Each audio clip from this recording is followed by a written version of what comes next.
ओम नमो Narayan channel प्रस्तुत करते हैं श्रीमद् भागवत महापुराण के अध्यायों का सरल हिंदी रूपांतरण। आइए सुनते हैं। ओम नमो भगवते वासुदेवाय। अब हम श्रीमद् भागवत महापुराण के षष्ठ स्कंद के पंचमो अध्याय 5वें अध्याय का पाठ करेंगे, जिसमें हम जानेंगे श्री नारद जी के उपदेश से दक्ष पुत्रों की विरक्ति, अर्थात नारद जी के उपदेश देने के बाद दक्ष के पुत्रों को वैराग्य कैसे हुआ तथा नारद जी को दक्ष का श्राप। महाराज नारद जी के उपदेश से जब दक्ष पुत्र वैरागी हो गए तो इस पर नाराज होकर महाराज दक्ष ने नारद जी को क्या श्राप दिया, इस अध्याय के अंदर हम इसी कथा को जानेंगे। श्री सुखदेव जी कहते हैं, परीक्षित, भगवान के शक्ति संचार से दक्ष प्रजापति परम समर्थ हो गए थे। उन्होंने पंचजन की पुत्री ऐसिकनी से हर्षयस्व नाम के 10,000 पुत्र उत्पन्न किए। राजन, दक्ष के ये सभी पुत्र एक आचरण और एक ही स्वभाव के थे। जब उनके पिता दक्ष ने उन्हें संतान उत्पन्न करने की आज्ञा दी, तब वे तपस्या करने के विचार से पश्चिम दिशा की ओर चले गए। पश्चिम दिशा में सिंधु नदी और समुद्र के संगम पर नारायण सर नाम का एक महान तीर्थ है। बड़े बड़े मुनि और सिद्ध पुरुष वहां निवास करते हैं। नारायण सर में अर्थात नारायण सरोवर में स्नान करते ही हर्यश्वों के अंतःकरण शुद्ध हो गए। उनकी बुद्धि भागवत धर्म में लग गई। फिर भी अपने पिता दक्ष की आज्ञा से बंधे होने के कारण वे उग्र तपस्या ही करते थे। जब देव ऋषि नारद ने देखा कि भागवत धर्म में रुचि होने पर भी ये प्रजावृद्धि के लिए ही तैयार हैं, तब उन्होंने उनके पास आकर कहा, अरे हर्यश्वो, तुम प्रजापति हो तो क्या हुआ? वास्तव में तो तुम लोग मूर्ख ही हो। बतलाओ तो, जब तुम लोगों ने पृथ्वी का अंत ही नहीं देखा तब सृष्टि कैसे करोगे? बड़े दुख की बात है। देखो, एक ऐसा देश है जिसमें एक ही पुरुष है, एक ऐसा बिल है जिससे बाहर निकलने का रास्ता ही नहीं, एक ऐसी स्त्री है जो बहुरूपिणी है, एक ऐसा पुरुष है जो वह भी चारिणी का पति है,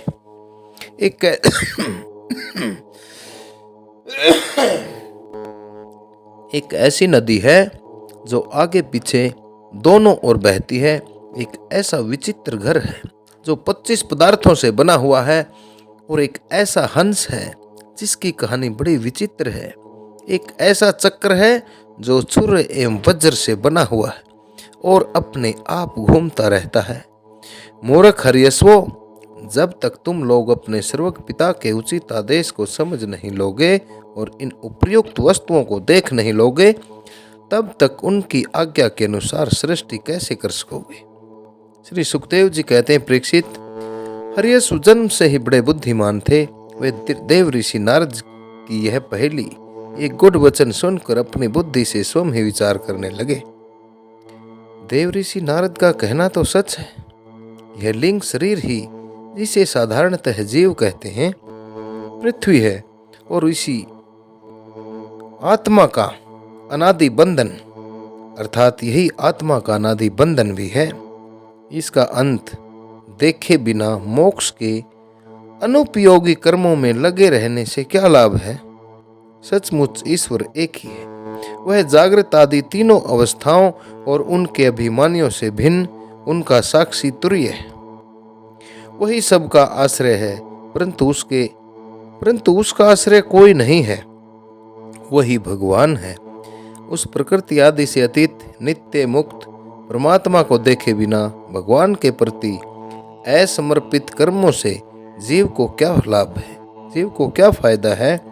जैसे मनुष्य बिल रूप पाताल में प्रवेश करके वहां से नहीं लौट पाता, वैसे ही जीव जिसको प्राप्त होकर फिर संसार में नहीं लौटता, जो स्वयं अंतर ज्योति स्वरूप है, उस परमात्मा को जाने बिना विनाशवान स्वर्ग आदि फल देने वाले कर्मों को करने से क्या लाभ है? यह अपनी बुद्धि ही भूरूपिणी है और सत्व रज्जु आदि गुणों को धारण करने वाली व्यभिचारिणी स्त्री के समान है। इस जीवन में इसका अंत जाने बिना, विवेक प्राप्त किए बिना, ज्ञान प्राप्त किए बिना अशांति को अधिक का अधिक बढ़ाने वाले कर्म करने का क्या फायदा है? यह बुद्धि ही कुलटा स्त्री के समान है। इसके संग से जीव रूप पुरुष का ऐश्वर्य, इसकी स्वतंत्रता नष्ट हो गई है। इसी के पीछे पीछे वह कुलटा स्त्री के पति की भांति न जाने कहां कहां भटक रहा है। इसकी विभिन्न गतियां चालों को जाने बिना ही विवेक रहित अर्थात ज्ञान रहित कर्मों से क्या सिद्धि मिलेगी? माया ही दोनों ओर बहने वाली नदी है। यह सृष्टि भी करती है और संहार भी करती है, प्रलय भी करती है। जो लोग इससे निकलने के लिए तपस्या, विद्या आदि तट का सहारा लेने लगते हैं, उन्हें रोकने के लिए क्रोध, अहंकार आदि के रूप में वह और भी वेग से बहने लगती है। जो पुरुष उसके वेग से विवश एवं अनभिज्ञ है, वह मायिक कर्मों से क्या लाभ उठाएगा? ये 25 तत्व ही एक अद्भुत घर है। पुरुष उनका आश्चर्य में आश्रय है। वही समस्त कार्य कारणात्मक जगत का अधिष्ठाता है। यह बात न जानकर सच्चा स्वातंत्र्य प्राप्त किए बिना झूठी स्वतंत्रता से किए जाने वाले कर्म व्यर्थ ही हैं। भगवान का स्वरूप बतलाने वाला शास्त्र हंस के समान निरक्षर विवेकी है। वह बंध मोक्ष, चेतन और जड़ को अलग अलग करके दिखा देता है। ऐसे अध्यात्म शास्त्र रूप हंस का आश्रय छोड़कर उसे जाने बिना बहिर्मुख बनाने वाले कर्मों से लाभ ही क्या है? यह काल ही एक चक्र है। यह निरंतर घूमता रहता है।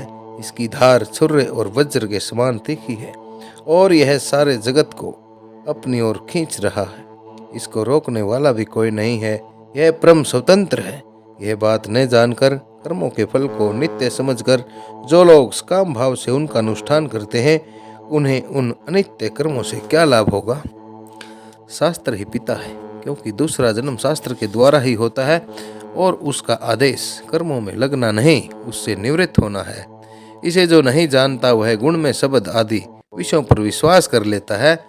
अब वह कर्मों से निवृत्त होने की आज्ञा का पालन भला कैसे कर सकता है? परीक्षित, हरियश्वों ने एक मत से यही निश्चय किया और नारद जी की परिक्रमा करके वे उस मोक्ष पथ के राही बन गए जिस पर चलकर फिर लौटना नहीं पड़ता। इसके बाद देव ऋषि नारद सौर ब्रह्मा में संगीत लहरी में अभिव्यक्त हुए भगवान श्री कृष्ण के चरण कमलों में अपने चित्त को अखंड रूप से स्थिर करके लोक लोकांतरों में घूमने लगे।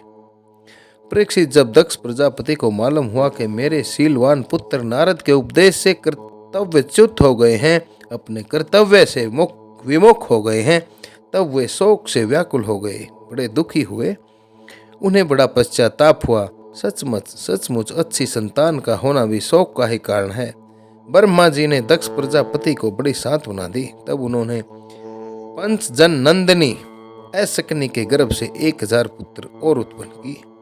उनका नाम था सबलाश्व। वे भी अपने पिता दक्ष प्रजापति की आज्ञा पाकर प्रजा सृष्टि के उद्देश्य से तप करने के लिए उसी नारायण सरोवर पर गए, जहां जाकर उनके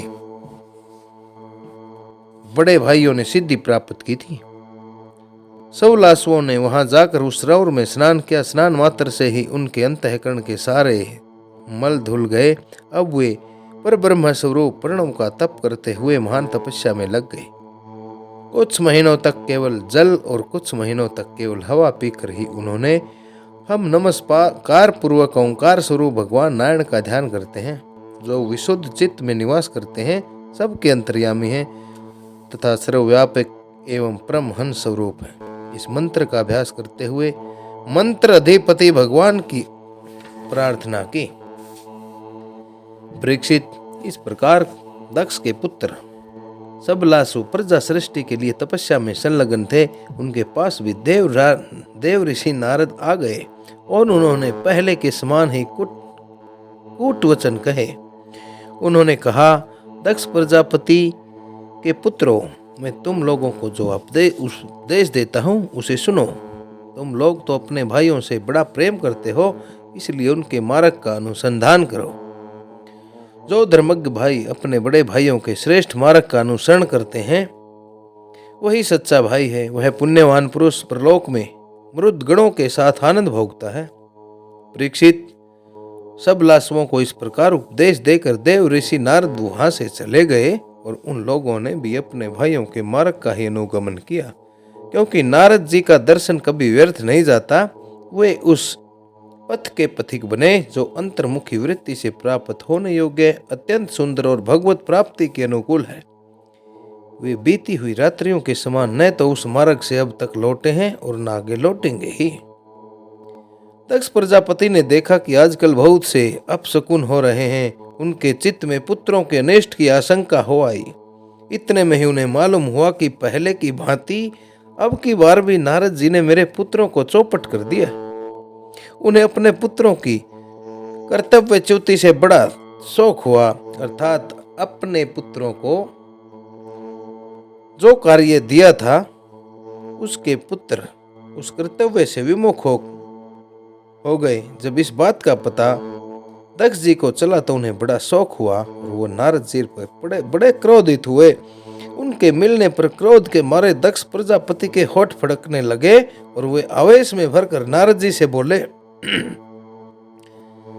ओ दुष्ट, तुमने झूठ मूठ साधुओं का बाना पहन रखा है। हमारे भोले भाले बालकों को भिक्षुकों का मार्ग दिखाकर तुमने हमारा बड़ा अपकार किया है, अर्थात तुमने बड़ा अपमान किया है, तुमने बहुत नुकसान किया है। अभी उन्होंने ब्रह्मचर्य से ऋषिगण, यज्ञ से देव ऋण और पुत्र उत्पत्ति से पितृ ऋण भी नहीं उतारा था। उन्हें अभी कर्म फल की नश्वरता के संबंध में भी कुछ विचार नहीं था, परंतु पापात्मन, तुमने उनके दोनों लोकों का सुख चौपट कर दिया। सचमुच हमारे हृदय में दया का नाम भी नहीं है। तुम इस प्रकार बच्चों की बुद्धि बिगाड़ते फिरते रहते हो। तुमने भगवान के पार्षदों में रहकर उनकी कृति में कलंक ही लगाया है। सचमुच तुम बड़े निर्लज हो।